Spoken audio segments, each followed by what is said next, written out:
Hello दोस्तों, स्वागत है आप सभी का आपका अपने चैनल बेसिक नॉलेज में। दोस्तों इस वीडियो में लोग देखने वाले हैं अव्यय का कुछ महत्वपूर्ण प्रश्न है। जी हाँ दोस्तों, बस इस वीडियो को देख लीजिए। अव्यय से आप लोग का एक भी प्रश्न छूटेगा नहीं और इससे दोस्तों प्रश्न आना बिल्कुल फिक्स है। 5 या 6 मिनट बस देख लीजिए, आप लोग का सारा क्वेश्चन जो भी आएगा इससे क्वेश्चन बन जाएगा, मतलब छूटेगा नहीं।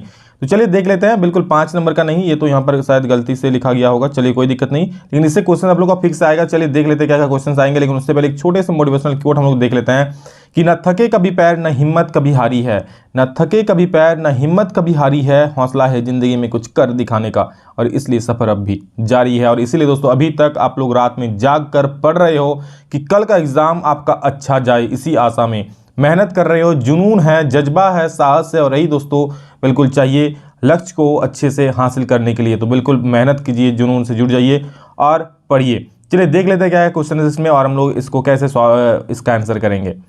तो देखिए सबसे पहले देख लीजिए यहाँ पर ये क्या है। ये दोस्तों बता दूं, ये ऑब्जेक्टिव में आएगा, सब्जेक्टिव में आप लोगों का नहीं आएगा, ठीक है। तो आप लोग को डिफिनेशन याद करने की जरूरत नहीं है, बस याद रख लीजिए। आप लोग डिफिनेशन दे देगा, बोलेगा क्या है इसको, तो हम लोग बोल देंगे इसको समुच्चय बोधक कहते हैं। अभी क्वेश्चन दिखाएंगे तो पता चल जाएगा, ठीक है। देखिए क्या है लिखा है, क्या ऐसे शब्द जो दो या दो से अधिक शब्द वाक्य या वाक्यांशों को जोड़ने का काम करते हैं, ये शब्द समुच्चय बोधक कहलाते हैं। मतलब क्या, ऐसा कोई शब्द जो दो या तो दो शब्दों को जोड़े या दो वाक्यों को जोड़े, तो उस प्रकार जो जोड़ने का काम करे उसे हम लोग क्या बोलते हैं, उसे समुच्चय बोधक बोलते हैं, समुच्चय बोधक अव्यय बोलते हैं, ठीक है। और अव्यय में दोस्तों आप लोगों को सिर्फ समुच्चय बोधक अव्यय ही पढ़ना है, क्योंकि सिलेबस में सिर्फ यही लिखा हुआ है, ठीक है। इन समुच्चय बोधक शब्दों को योजक भी कहा जाता है, जो जोड़ने का शब्द है। अभी दिखाएंगे क्या क्या, ये सारा चीज जो है इसको दोस्तों समुच्चय बोधक अव्यय बोलते हैं और इसको योजक भी बोलते हैं। योजक क्यों, क्योंकि ये जोड़ने का काम करता है, समझ रहे हो। और वह, एवं, तथा, या, अथवा, किंतु और भी बहुत सारे होते हैं, आप लोग लिख नहीं पाइए उतना, और भी बहुत सारे होते हैं। तो चलिए इसका सवाल कैसा होता है हम लोग देख लेते हैं। जैसे आयुष ने कड़ी मेहनत की और सफल हुआ, तो यहाँ पर कड़ी मेहनत की और सफल हुआ, तो और यहाँ पर क्या हो गया, अव्यय हो गया। उषा बहुत तेज दौड़ी लेकिन प्रथम नहीं आ सकी, बहुत तेज दौड़ी लेकिन, देखिए शब्दों को जोड़ रहा है, तो लेकिन यहाँ पर अव्यय हो गया। बेशक उसने पैसा कमाया, बेशक उसने पैसा कमाया परंतु रहा तो कंजूस। जी हाँ बिल्कुल, रहा तो कंजूस। तो यहाँ पर क्या, परंतु जो उसको दोनों को जोड़ रहा है, बिल्कुल रहा तो कंजूस। तो आप लोग में बहुत सारे कंजूस होंगे, ठीक है, जो खर्चा नहीं करना चाहता होगा अपने दोस्तों को। हर एक दोस्त के ग्रुप में ऐसा ही होता ही होगा। तो चलिए आगे बढ़ते हैं, अगला सवाल देखते हैं हम लोग आगे। अब देखिए, वह विद्यालय जाता है, वह डैश विद्यालय जाता है, तो वह प्रतिदिन विद्यालय जाता है, क्या हो जाएगा, वह प्रतिदिन विद्यालय जाता है। या फिर इसके जगह पर आप कुछ और अगर अव्यय सोच सको तो वो भी लिख सकते हो। ऐसा नहीं कि अगर प्रतिदिन है तो दोस्तों प्रतिदिन इसका सही आंसर होगा, कुछ और भी अगर इसके जगह पर अच्छा सटीक होगा तो आप भर सकते हो इसको, ठीक है। तो वह प्रतिदिन विद्यालय जाता है। जैसे अनुराग आलोचना करता है, तो अनुराग हमेशा आलोचना ही करता है। या फिर अनुराग सदा आलोचना करता है, तो ये आप भर सकते हो। तो अनुराग देखिए सदा आलोचना करता है, यहाँ पर सदा इसका जगह पर भरा जाएगा, यहाँ पर अव्यय क्या भराएगा, सदा। नेक्स्ट, मेरे घर के डैश मैदान है, मेरे घर के डैश मतलब क्या, मेरे घर के सामने मैदान है या मेरे घर के निकट में मैदान है, तो मेरे घर के सामने लिख दो, अच्छा होगा। मेरे घर के समीप में मैदान है, मेरे घर के सामने सबसे अच्छा, तो सामने यहाँ भर दो।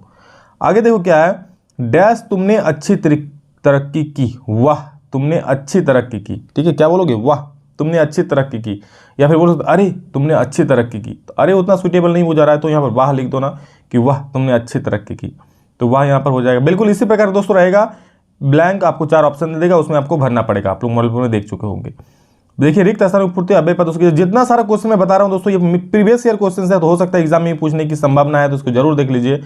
आज धन डैश कोई नहीं पूछता, आज धन के बिना कोई नहीं पूछता। और दोस्तों आपके सामने तो यहाँ पर ऑब्जेक्टिव है, तो यहाँ पर ऑप्शंस भी रहेंगे, ठीक है। आज धन के बिना कोई नहीं पूछता, तो क्या हो जाएगा इसका, आज धन के बिना कोई नहीं पूछता, के बिना इसके जगह पर भरा जाएगा, ठीक है, के बिना। पता नहीं वह डैश चला गया, तो पता नहीं वह कहाँ चला गया, तो कहाँ इसका अव्यय भरा जाएगा। समझो बिल्कुल आसान है, बस इतना सा देख लो, एक भी क्वेश्चन आपका एग्जाम में छूटने वाला नहीं है भैया।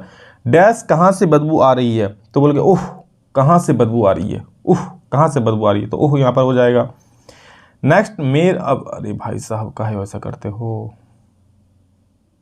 चलो क्या, मेरे विद्यालय मेरे घर के डैश है, मेरे विद्यालय मेरे घर के सामने है या निकट है लिख सकते हो, तो निकट है तो निकट, या सामने भी लिख सकते हो।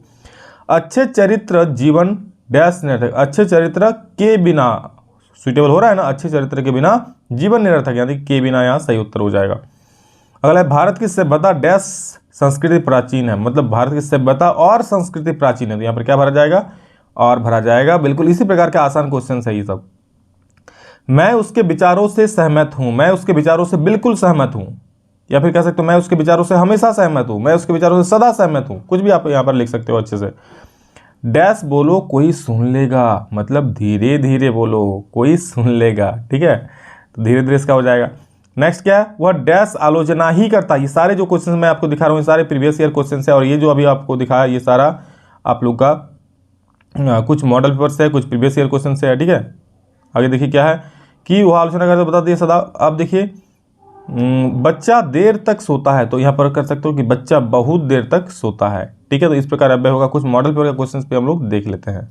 तो दोस्तों हम लोग पहला सवाल है कि निम्न में से कौन सा शब्द समुच्चय बोधक अव्यय है। देखिए समुच्चय बोधक अव्यय इसमें हो जाएगा अथवा, ठीक है। अथवा क्या है, समुच्चय बोधक अव्यय है जो दो शब्दों को जोड़ने का यहाँ काम करेगा अथवा, ठीक है। बाकी कोई भी जोड़ने का काम यहाँ नहीं कर रहा है, तो अथवा बिल्कुल ही सही उत्तर हो जाएगा। आगे देखिए जो अव्यय दो पदों, दो उपवाक्य, दो वाक्यों को परस्पर जोड़ने का काम करते हैं वह डैश अव्यय होता है। तो मैंने अभी कहा कि जो दो परस्पर वाक्यों उपवाक्यों को जोड़ने का काम करता है उसे बोलते हैं क्या, जी हाँ उसे बोलते हैं समुच्चय बोधक अव्यय, यानी कि ऑप्शन नंबर बी इसका बिल्कुल सही उत्तर हो जाएगा। आगे देखिए निम्न में से किस वाक्य में समुच्चय बोधक शब्द का प्रयोग हुआ है। किसमें समुच्चय बोधक शब्द का प्रयोग, जो जोड़ने का काम कर रहा है, कौन जोड़ने का काम कर रहा है, यहाँ देखिए मोहन और सोहन, ठीक है, मोहन और सोहन, तो और यहाँ पर क्या हो जाएगा, समुच्चय बोधक शब्द हो जाएगा, ठीक है, समुच्चय बोधक शब्द। आगे देखिए समुच्चय बोधक अव्यय के दो प्रमुख भेद कौन कौन से, तो ये दोस्तों होता है एक समानाधिकरण और एक व्याधिकरण, ठीक है। समानाधिकरण और व्याति नहीं व्याधि होगा, ठीक है, व्याधि इस प्रकार का धी होगा, व्याधिकरण। ऑप्शन नंबर सी सही हो जाएगा। और आगे देखिए लास्ट सवाल इसमें है कि जिन शब्दों के रूप में लिंग, क्वचन, काल, क्रिया, कारक आदि के कारण कोई परिवर्तन नहीं होता उन्हें अव्यय कहते हैं। अव्यय का दूसरे किस नाम से जाना जाता है दोस्तों, अव्यय को दूसरे अविकारी नाम से भी जाना जाता है, ठीक है। तो इसका अविकारी बिल्कुल सही हो जाएगा। तो बस दोस्तों जितना अव्यय में बताया सभी को देख लीजिए। इसके अलावा दोस्तों आप लोग का समास पूरा अपलोड कर चुके हैं, क्रिया खत्म कर दिए हैं, वाच्य बता दिए हैं, वाक्य बता दिए हैं, लगभग ग्रामर पोर्शन सभी बता दिए हैं। आप लोगों का लेटर राइटिंग में दोस्तों दो चीज था, एक औपचारिक अनौपचारिक, तो आप लोग औपचारिक वाला बता दिए हैं और अनौपचारिक वाला सुबह तक अपलोड कर देंगे। खाली एक बार देख लोगे, उसका सिर्फ फॉर्मेट देखना जरूरी है, फॉर्मेट में भी आप बना सकते हो। ऐसे भी दोस्तों अगर आप अनौपचारिक औपचारिक वाला अच्छे से कर लियो तो दोनों में से कोई एक बनाने लिखने आएगा, मतलब और में रहेगा, ठीक है। दोनों में से कोई एक आपको लिखना पड़ेगा। और निम्न दोस्तों मैंने नहीं बताया क्योंकि निम्न देखिए आसान है, आप लोग खुद से भी निम्न लिख सकते हो, इसलिए मैंने उसका उतना जोर नहीं दिया क्योंकि आप उसको लिख लोगे निम्न को, ठीक है, बना करके हिंदी तो आराम से लिख लोगे, इसलिए मैंने निम्न को नहीं बताया। आप लोग निम्न को खुद से करना, ठीक। निम्न और मैं बताऊंगा भी नहीं क्योंकि निम्न आप लोग आराम से कर लोगे। हाँ कुछ क्वेश्चंस और डालूंगा मैं, प्लस देखता हूँ अगर कुछ और किताब का ऑब्जेक्टिव क्वेश्चन हो पाए तो वो भी डाल दूंगा, एक 50 या 100 क्वेश्चन का, ताकि आप लोग देख के जाओ और एग्जाम में उससे हेल्प मिले, ठीक है। सभी को शेयर जरूर कर दीजिए ताकि हर एक बच्चा को दोस्तों इससे लाभ मिले। और ये देखिए आप लोग का आज सिर्फ आज में दोस्तों समास पढ़ाएं, वाच्य पढ़ाएं, वाक्य पढ़ाएं, क्रिया पढ़ाएं, ठीक है, और ये आप अव्यय भी पढ़ा दिए हैं। इसके अलावा आप लोगों को लेटर राइटिंग करा दिए हैं, पत्र लेखन करा दिए हैं, सब्जेक्टिव का इंपॉर्टेंट क्वेश्चन बता दिए, ऑब्जेक्टिव का भी क्वेश्चन बताए थे, चैप्टर का सार बताएं, एक दो को लेखक लेखिका का नाम बता दिए, चैप्टर का उतपली का वीडियो था। तो सभी को देखिए एग्जाम में फायदा होगा इससे आप लोग का जरूर, ठीक है। तो बस मेहनत कीजिए, पढ़िए। अभी के लिए इतना ही, फिर मिलेंगे नेक्स्ट वीडियो में जल्द ही, तब तक के लिए जय हिंद, वंदे मातरम।